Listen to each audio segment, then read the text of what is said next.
నమస్తే SR7 TV news కి స్వాగతం. శ్రీ శ్రీ శ్రీ మల్లన్న స్వామి బోనాల జాతర ఉత్సవాల ముగింపు వేడుక మేడ్చల్ మల్కాజ్గిరి జిల్లా ఆల్వాల్ మండలం యాప్రాల్ గ్రామం శ్రీ శ్రీ మల్లన్న స్వామి దేవాలయంలో శనివారం నుండి మంగళవారం వరకు శ్రీ శ్రీ శ్రీ మల్లన్న కళ్యాణ మహోత్సవం, మల్లన్న రేణుక ఎల్లమ్మ పోలేరమ్మ బోనాలు మరియు జాతర మహోత్సవం అంగరంగ వైభవంగా జరిగింది. ఈ పవిత్ర మల్లన్న ఆలయం 1935 సంవత్సరంలో స్థాపించబడి నేటికి 91 సంవత్సరాలు పూర్తయింది. యాప్రాల్ యాదవ సంఘం 1976లో స్థాపించబడి నేటికి 50 సంవత్సరాలు పూర్తి అయినందుకు సువర్ణ జయంతి వేడుకలు ఘనంగా జరిగాయి. యాప్రాల్ మల్లన్న స్వామి సాక్షాత్కారంగా భక్తుల కోరికలు నెరవేరుస్తారని నమ్మకం. యాప్రాల్లో ఈ దేవాలయానికి ప్రజలు వివిధ ప్రాంతాల నుంచి వచ్చిన భక్తులు శివనామ స్మరణతో మొక్కులు తీర్చుకుంటారు. యాప్రాల్ పురవీధులు కిక్కిరిసిపోయాయి. జాతరలో ఎటువంటి ఇబ్బందులు తలెత్తకుండా ఆలయ కమిటీ సభ్యులు ఘనంగా ఏర్పాట్లు చేసేవారు. Reporting by SR7 TV news, Yapral mandal reporter Yadagiri.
Yapral Sri Sri Sri Mallanna Swamy దేవాలయం యొక్క బ్రహ్మోత్సవాలు మరి అలాగే నేడు స్వామికి ఎంతో ఇష్టమైనటువంటి రోజు స్వామివారి కళ్యాణ మహోత్సవం అంగరంగ వైభవంగా నిర్వహించేందుకు మరి సర్వాంగ సుందరంగా దేవాలయాన్ని అంతా ముస్తాబు చేయడం జరిగింది.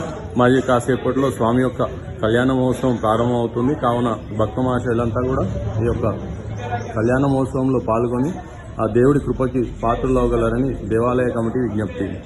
జై మల్లన్న, జై జై మల్లన్న.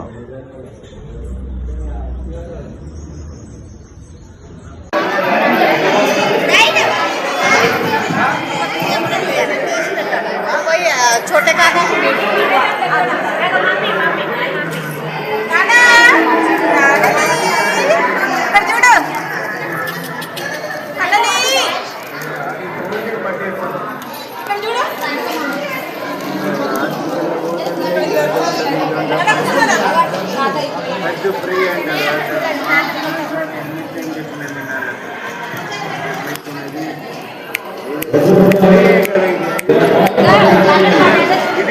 కదా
మల్లన్న స్వామి బ్రహ్మోత్సవాలు మరి నేడు ఆఖరి రోజు.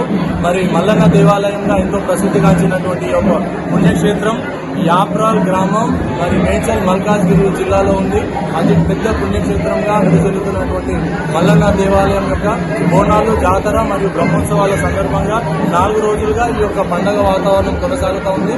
మరి నిన్న మల్లన్న స్వామి ఎంతో ఇష్టమైనటువంటి రోజు సోమవారం స్వామి యొక్క కళ్యాణ మహోత్సవం అంగరంగ వైభవంగా కన్నుల పండుగ నిర్వహించుకొని మరి అలాగే ఏ విధంగా అయితే మనకు కుమ్రవెల్లిలో వేడుకలు జరుగుతాయి అదే విధంగా ఇక్కడ ఈ దేవాలయంలో ప్రతి ఏడు కూడా మల్లన్న కళ్యాణం అయితే ఏంటి ఉక్కు గొచ్చు దంపేటువంటి కార్యక్రమం, అగ్నిగుండాలు, అలాగే స్వామికి బోనాలు సమర్పించేటువంటి కార్యక్రమం, అన్నదాన కార్యక్రమం 2 రోజులు కూడా అన్నదాన కార్యక్రమం. మరి నిన్నటి రోజు పూర్తిగా విజయవంతం చేసుకొని నేడు మంగళవారం అమ్మవార్లకు ఎంతో ఇష్టమైనటువంటి రోజు. మరి అమ్మవారికి మరి ప్రత్యేకమైన పూజా కార్యక్రమాలు నిర్వహించి అభిషేకాలు నిర్వహించి మరి అలాగే మధ్యాహ్నం అన్నప్రసాద కార్యక్రమం పూర్తి చేసుకొని మరి ఇప్పుడు ప్రస్తుతానికి అమ్మవార్లకి సామూహికంగా బోనాలు సమర్పించేటువంటి కార్యక్రమం కొనసాగుతూ ఉంది. అనంతరం మరి జాతర ఉత్సవాలు నిర్వహించడం జరుగుతూ ఉంది. మరి ప్రతి ఏడు కూడా ఇది యాదవ్ సంఘం ఆధ్వర్యంలో దినదినాభివృద్ధి చెందుతూ ప్రతి సంవత్సరం కూడా 4 రోజులు ఈ యొక్క పండుగని నిర్వహించడం జరుగుతూ ఉంది. మరి భక్తుల తాకిడిని దృష్టిలో ఉంచుకొని అనేక ఏర్పాట్లు వసతులు కూడా ఇక్కడ ఏర్పాటు చేయడం జరిగింది. సుదూర ప్రాంతాల నుంచి ఇక్కడ విచ్చేస్తున్నటువంటి వేలాది భక్తులకి ఇక్కడ అనేక విధాలైనటువంటి సౌకర్యాలు కూడా కల్పించడం జరిగింది. మరి అలాగే మరి ఇక్కడ మల్లన్న దేవాలయంతో పాటు మిగతా చాలా దేవాలయాలు ఇక్కడ కొలువై ఉన్నాయి. ప్రధానంగా మీరు చూస్తున్నటువంటి మల్లన్న దేవాలయం 1935వ సంవత్సరంలో వెలిసినటువంటి దేవాలయం. మన 91 ఇయర్స్ 91 ఏళ్ల చరిత్ర గల యొక్క దేవాలయం ఎంతో చిన్నదిగా ఉన్నటువంటి దేవాలయాన్ని మరి యాదవ్ సంఘం ఆధ్వర్యంలో దినదిన అభివృద్ధి చెందుతూ మరి మల్లన్న దేవాలయంలో ప్రసిద్ధిగాంచినటువంటి దేవాలయం. మల్లన్న దేవాలయంతో పాటు శివాలయం, ఇక్కడ గణేష్ ఆలయం, వెంకటేశ్వర స్వామి ఆలయం, శ్రీకృష్ణ ఆలయం, వెంకటేశ్వర స్వామి ఆలయం, అలాగే రాములవారి ఆలయం, మరి ఎల్లమ్మ, పోలేరమ్మ, నాగదేవత, మరి నూతనంగా హనుమాన్ మందిరాన్ని కూడా పునర్నిర్మాణం చేసుకోవడం జరుగుతూ ఉంది. మరి దేవాలయ కమిటీ మరి ఈ దేవాలయం చిన్నదిగా ఉండడంతో దీన్ని భక్తులని దృష్టిలో పెట్టుకుని సౌకర్యాలు పెంచాలన్న ఉద్దేశంతో 10x10 ఉన్నటువంటి హనుమాన్ మందిరాన్ని 4500 SFTతో పునర్నిర్మించడం జరుగుతూ ఉంది. మరి ప్రతి ఒక్క దాత కూడా ఈ యొక్క దేవాలయానికి మీ వంతు సహాయ సహకారాలు అందజేయాలి. అలాగే భక్తులందరూ కూడా విజ్ఞప్తి ఏంటంటే ఈ దేవాలయాన్ని సందర్శించండి.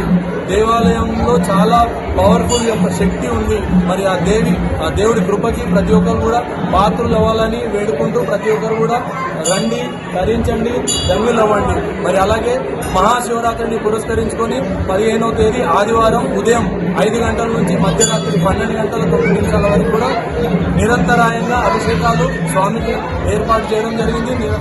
అభిషేకాల కార్యక్రమం కొనసాగుతుంది. ప్రతి ఒక్కరు కూడా ఈ వేడుకలో పాల్గొవాలని తెలియజేస్తా ఉన్నాం. జై మల్లన్న, జై జై మల్లన్న.